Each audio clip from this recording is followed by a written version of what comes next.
The Senate Finance Committee chamber fell into an uneasy hush as Senator Kyrsten Sinema leaned toward her microphone, her signature poise radiating through a measured smile. Across from her sat Representative Jasmine Crockett, who had been testifying for nearly 20 minutes, meticulously presenting data that undercut several of Sinema's long-held positions on corporate tax policy. "Representative Crockett," Sinema began, her voice smooth but edged with quiet authority. "While I respect your enthusiasm, what you've presented sounds more like academic modeling than real-world economics. Having spent years working directly with Arizona's business community, I can assure you these incentives aren't theoretical. They create tangible jobs. Perhaps your limited exposure to hands-on economic development makes it difficult to distinguish between ivory tower projections and the realities of business growth." A ripple of discomfort passed through the committee. Members exchanged sidelong glances, uncertain how to respond to the senator's dismissive tone. For several seconds, Crockett sat perfectly still, studying Sinema from across the polished wooden dais, her expression calm and unreadable. Then she reached forward, pressed her microphone button and spoke. Each word deliberate, each syllable controlled. "Senator Sinema," she said evenly, "I'm not referencing theoretical models. I'm referring to the actual economic performance data from your own state." She lifted a binder from the witness table and opened it. "According to the Arizona Commerce Authority's 2022 Economic Impact Report, which I'll now submit for the record, the $1.2 billion in corporate tax incentives you supported generated just 5,890 verifiable jobs over a 5-year period, at a cost of nearly $203,700 per job. That same report concludes the program delivered a negative return on investment to Arizona taxpayers, roughly $347 million in net loss. So, if these are your examples of real-world economic results, I'd be happy to discuss how they align with your definition of success." The room froze. The confident smile on Sinema's face disappeared as committee members leaned forward, paging through their briefing binders. The sound of flipping paper replaced the silence. Chairman Ron Wyden coughed softly into his hand, clearly uneasy, as the moment settled into the air like static. "Before we dive into this extraordinary exchange between two of Congress's most distinct voices, one driven by data, the other by political instinct, don't forget to subscribe and comment where you're watching from. You won't want to miss what happens next in this hearing." Representative Jasmine Crockett had built her reputation in Washington not on partisanship or grandstanding, but through rigorous policy work. A former economic policy attorney with a master's degree in public finance, she treated legislative hearings like case studies, grounded in data, shaped by evidence, and stripped of rhetoric. Before her election to Congress, Crockett had served as special counsel to her state's Economic Development Commission, where she analyzed corporate tax programs and tracked their real-world outcomes. "Economic policy isn't ideology," she often said during her campaign. "It's measurement. What matters isn't whether a policy sounds pro-business or progressive. It's whether it actually works for taxpayers." At 42, she maintained the same surgical precision that had defined her legal career. Her preparation was exhaustive. While many members relied on staff-assembled talking points, Crockett preferred to pore over spreadsheets and fiscal reports herself. Witnesses who faced her knew she came armed with specific numbers, contextual evidence, and historic comparisons that often caught them off guard.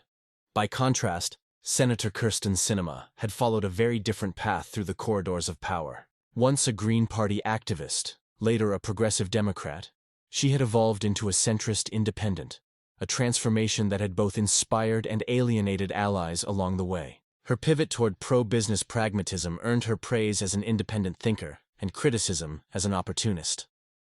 Since leaving the Democratic Party, Sinema had styled herself as a broker of practical deals, particularly in areas related to economic growth. Her unwavering support for corporate tax incentives had made her a favorite of business coalitions and corporate donors alike. "Creating jobs," she often said, "requires creating the conditions for businesses to thrive. Tax incentives aren't gifts, they're investments in our workforce and our communities." The specific hearing that brought these two women face-to-face focused on S-2137, the Corporate Job Creation Act, a federal proposal that would expand and standardize corporate tax incentives nationwide.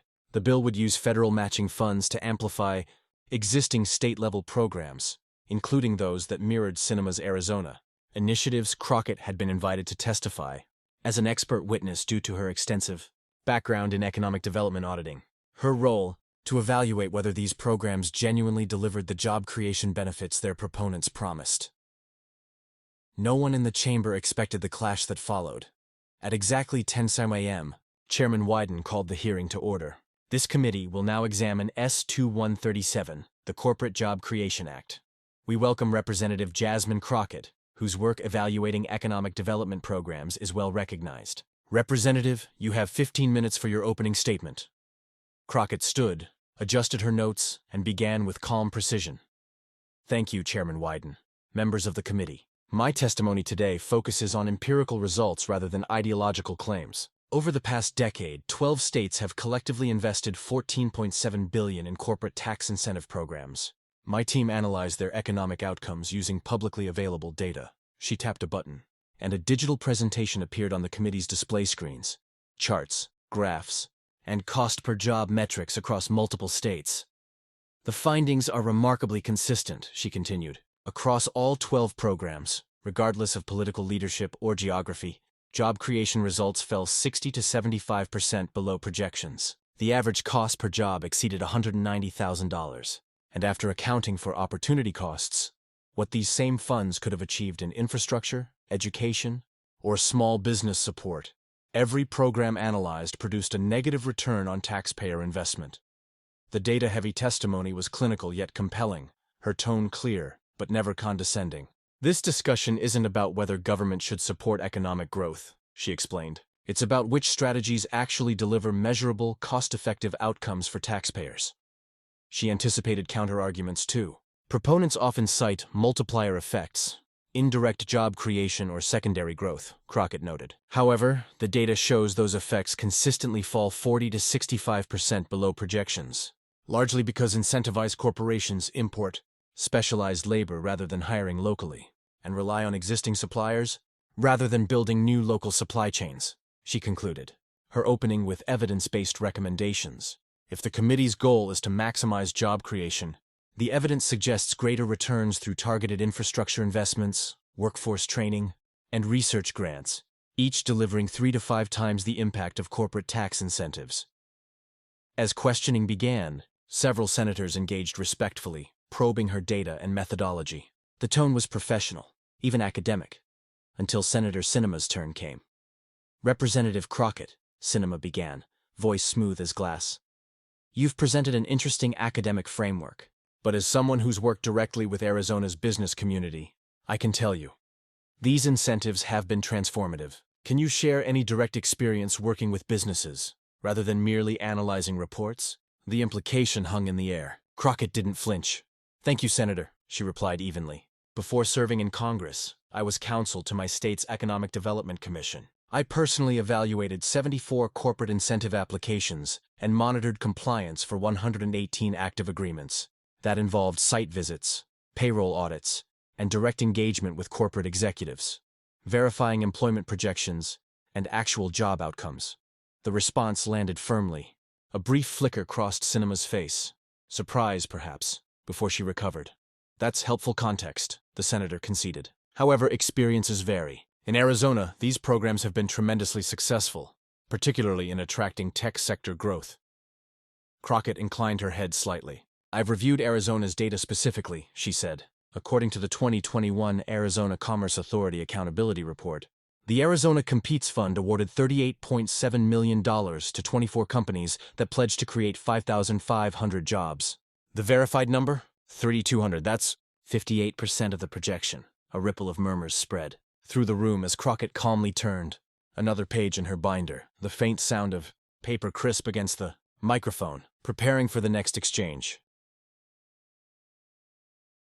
The cost per job was approximately $12,100, which appears more efficient than other states until you examine job retention data, which shows 47% of those positions were eliminated within 3 years when the retention requirements expired. This specific knowledge of Arizona's programs backed by the state's own official data rather than partisan sources created a palpable shift in the committee room. Sinema's expression tightened slightly as she responded. Those figures don't capture the full picture. Many companies exceed their job creation requirements, and these programs have transformed entire communities. I appreciate that perspective, Crockett replied. The data does show 4 of the 24 companies exceeded projections, creating 340 additional jobs. However, the remaining 20 companies fell short by a combined 2,640 positions. The Arizona Commerce Authority's own community impact assessment found that these programs primarily benefited Phoenix and Scottsdale, with rural communities seeing less than 8% of created jobs despite making up 32% of the state's population. This continued pattern of responding to general assertions with specific documented outcomes from Sinema's own state created growing tension in the hearing room. Several committee members were now following the exchange with heightened interest, some taking notes on the Arizona statistics Crockett had cited. Sinema's questioning took on a more frustrated tone. Representative, these corporate incentives are just one tool in a comprehensive economic development strategy. Isolating them from the broader context misrepresents their value. Context is indeed important, Crockett agreed. That's why I reviewed Arizona's comprehensive economic development outcomes. When comparing counties that received significant incentive-based investments versus those that received infrastructure and workforce development funding, the data shows the latter created 2.7 times more jobs per dollar invested over the same period. This comparison appears in the Arizona State University Economic Impact Study commissioned by your office in 2020, which concluded that infrastructure investment delivered significantly stronger employment outcomes than corporate incentives. This citation of a study commissioned by Sinema's own office, again using the senator's own evidence rather than partisan sources, visibly frustrated Sinema. Her response took on a dismissive edge that would ultimately trigger the hearing's pivotal moment. Representative Crockett, Sinema said, her voice carrying throughout the chamber. While I appreciate your passionate advocacy, I must point out that you're presenting theoretical academic models rather than real-world economic evidence. Having worked extensively with Arizona's business community, I can assure you that these corporate incentives directly create jobs. Perhaps your limited experience with actual economic development leaves you unable to distinguish between ivory tower theories and practical economic realities. This dismissive characterization, contrasting Sinema's supposed real-world experience against Crockett's alleged academic theories, represented a significant tactical error. It opened the door for Crockett's evidence-based response that would fundamentally alter the hearing's dynamic. Senator Sinema, Crockett began, her voice measured yet precise. I'm not citing theoretical models, but the actual economic outcomes from your own state. According to the Arizona Commerce Authority's 2022 Economic Impact Report, which I have here and will submit to the record, the $1.22 billion in corporate tax incentives you championed resulted in only 5,890 verifiable jobs over 5 years at a cost of $23,700 per job. The same report concludes that these incentives delivered a negative return on investment to Arizona taxpayers of approximately $347 million. I'd be happy to discuss how these results from your own state's official analysis align with your characterization of real-world economic evidence. The response, precise, factual, and based entirely on Arizona's own official data, created a moment of complete silence in the hearing room. Sinema appeared momentarily stunned, while several committee members exchanged glances of surprise. Chairman Wyden, recognizing the significance of the exchange, intervened smoothly. I appreciate this robust discussion of economic outcomes. Let's continue with questions from other committee members. But the dynamic of the hearing had fundamentally changed. What began as routine testimony had transformed into a defining moment that economic policy observers would later describe as the day political positioning met empirical accountability. As questioning continued, the impact of the exchange between Crockett and Sinema reverberated through the committee room in subtle but unmistakable ways. Committee members who'd previously asked general policy questions now increasingly requested specific data on incentive outcomes in their own states. Senator Cassidy, a Republican from Louisiana, reflected this shift in his questioning. Representative Crockett, given your analysis of various state programs, could you share what the empirical outcomes have been in Louisiana? We've invested heavily in similar incentives, and I'm interested in understanding the actual return on investment for our taxpayers. This question focused on specific economic outcomes rather than ideological positioning, indicated that Crockett's evidence-based approach had shifted the committee's entire frame of reference. Her response maintained the same data-driven methodology. Thank you, Senator Cassidy. Louisiana's industrial tax exemption program provided $10.1 billion in tax abatements over the past decade. According to the Louisiana Economic Development Authority's 2021 performance audit, these incentives created approximately 13,200 direct jobs at a cost of approximately $765,000 per job. The audit identified particular concerns about verification, noting that 31% of companies received full incentives despite meeting less than 60% of their job creation commitments. She continued with specific Louisiana data. The Louisiana Legislative Auditor's 2022 report compared these outcomes to the state's Infrastructure Investment Program, which created jobs at approximately $134,000 per position, a significantly stronger return on taxpayer investment.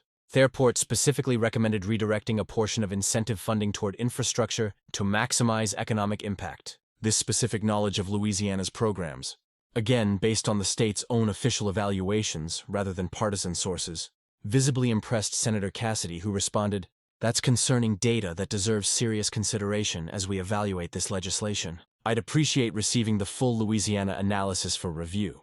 Throughout this portion of the hearing, Senator Sinema remained uncharacteristically subdued. The independent senator, normally quick with responses and follow-up questions, appeared to be recalibrating her approach following the earlier exchange. When she did speak again, her tone had noticeably shifted from dismissive to more substantively engaged. "Representative Crockett," Sinema began, her tone now carefully neutral, "you've presented concerning data about cost per job figures. In your analysis, what specific program design elements differentiate more successful incentive programs from less effective ones?" This question, seeking substantive improvement, rather than defending the status quo, represented a significant shift from Sinema's earlier positioning. Crockett recognized this opening for constructive engagement and responded accordingly. "That's an excellent question, Senator. The data shows 4 key design elements that significantly improve performance. First, strong clawback provisions that require repayment when job targets aren't met. Arizona's recent reforms in this area show promising early results, with compliance rates improving approximately 40% after implementation." She continued with specific recommendations. Second, front-loading workforce development to ensure qualified local workers are available. Third, targeting industries with strong local supply chain potential rather than isolated corporate facilities. And fourth, requiring wage standards that support local economic multiplier effects. Programs incorporating these elements consistently outperform traditional tax abatement approaches by 355-60% in cost per job metrics. This constructive response acknowledging recent Arizona improvements while offering specific evidence-based enhancements created an opening for productive dialogue that several committee members seized upon. The hearing evolved from confrontational oversight to collaborative improvement, with senators from both parties engaging in detailed discussions about program design elements that could strengthen the legislation's economic impact. Senator Warren built on this constructive foundation. "Representative Crockett, if we were to incorporate stronger accountability provisions as you've suggested, what specific metrics would you recommend for measuring program success beyond simple job creation numbers?" "The evidence suggests 3 complementary metrics that provide a more comprehensive evaluation," Crockett responded. "First, local labor utilization, the percentage of jobs filled by existing community residents versus imported labor. Second, supply chain development, measuring increased business activity among local suppliers. And third, wage progression, tracking not just initial wages, but wage growth over time. Programs that perform well across these metrics consistently deliver stronger economic multiplier effects and community benefits." By the hearing's conclusion, what began with Sinema dismissively referencing Crockett's supposedly theoretical approach had transformed into a substantive evidence-based discussion of specific program improvements. The committee had witnessed not just a personal confrontation, but a victory for empirical policy analysis over political positioning. In her closing statement, Crockett maintained the same measured, data-focused approach that had defined her testimony throughout. Economic development isn't about partisan positioning, but measurable outcomes for communities and taxpayers. I believe we can design corporate incentive programs that deliver stronger results by incorporating the evidence-based improvements discussed today. I look forward to working with committee members from both parties to strengthen this legislation based on real-world performance data rather than ideological assumptions. As senators gathered their materials after adjournment, the unusual nature of what had transpired was evident in their conversations. A veteran committee staffer was overheard telling a colleague, "In 20 years staffing this committee, I've never seen someone so effectively use a senator's own state's data to challenge their narrative without making it partisan or personal." For economic policy, journalists covering the committee, the story had transformed from routine testimony to something far more significant. A financial correspondent texted her editor, This wasn't just political theater. We witnessed empirical accountability in real time with specific state-level data trumping political positioning. That's the policy process working exactly as designed, but rarely seen. By evening, clips of the exchange between Representative Crockett and Senator Sinema had spread widely across traditional and social media platforms.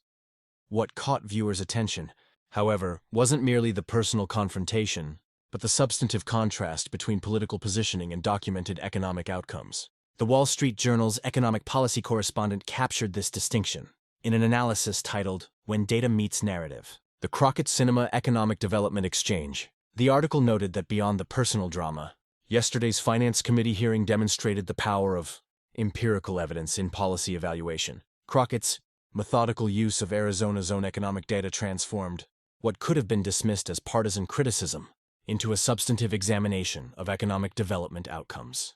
Policy analysts across the political spectrum acknowledged the significance of the exchange, though they characterized it differently. Conservative economist Michael Strain observed Crockett made a compelling empirical case that certain types of corporate incentives deliver poor returns on taxpayer investment.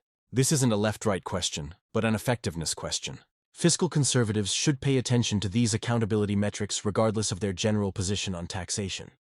Progressive economic analyst Heather Bushy offered a different perspective. What made Crockett's approach so effective wasn't just challenging corporate incentives, but offering specific evidence-based alternatives with stronger economic returns.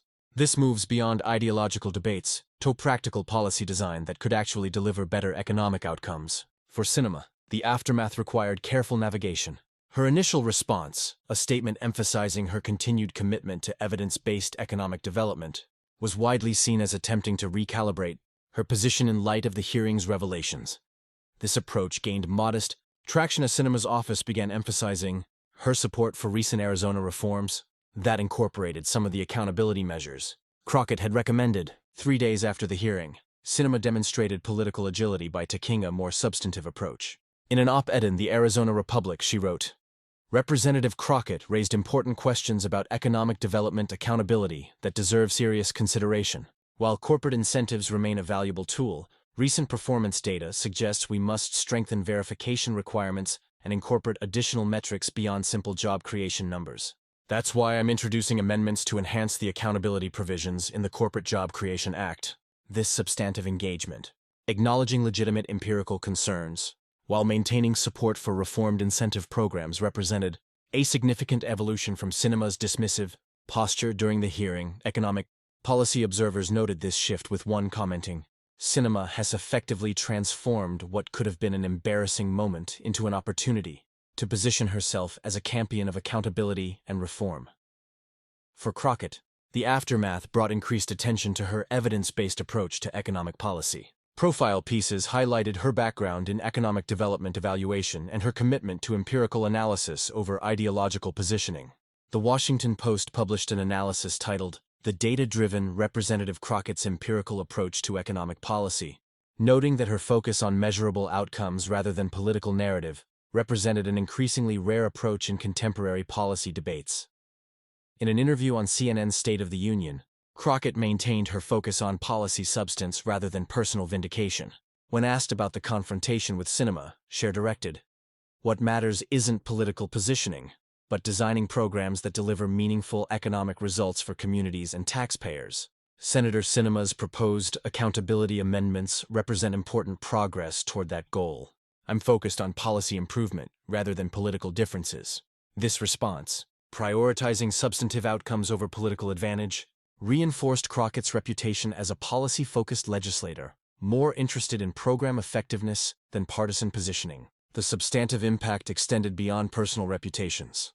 2 weeks after the hearing, the Senate Finance Committee released a significantly revised version of the Corporate Job Creation Act. The new draft incorporated several accountability provisions directly resulting from the issues raised during Crockett's testimony. The revised bill included strengthened clawback requirements for companies that failed to meet job creation commitments, expanded evaluation metrics beyond simple job creation numbers, and a competitive grant component that prioritized programs with strong local supply chain development potential. These substantive improvements, focusing on program design rather than ideological positioning, demonstrated how evidence-based criticism could constructively improve legislation. For economic policy experts, this legislative evolution represented a rare example of empirical evidence actually influencing policy design. The Brookings Institution published an analysis noting that the revised incentive framework incorporates accountability measures that economic research has consistently shown to improve performance outcomes. This represents an unusually direct translation of empirical evidence into policy design. Perhaps most significantly, the Crockett-Sinema exchange catalyzed a broader conversation about economic development accountability across states. Several state legislators announced reviews of their incentive programs using the evaluation metrics Crockett had highlighted during her testimony. The National Conference of State legislators developed a corporate incentive accountability toolkit that incorporated many of the specific program design elements Crockett had identified as improving performance.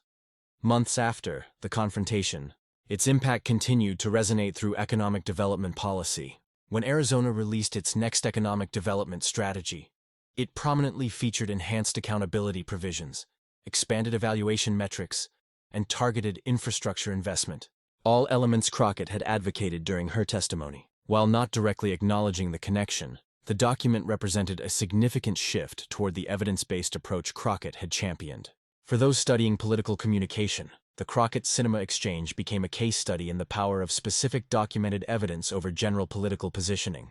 The Columbia Journalism Review published an analysis titled Data as Accountability, covering policy outcomes rather than political narratives, examining how Crockett's evidence-based approach had shifted both the hearing's dynamic and subsequent media coverage away from ideological framing towards substantive policy evaluation.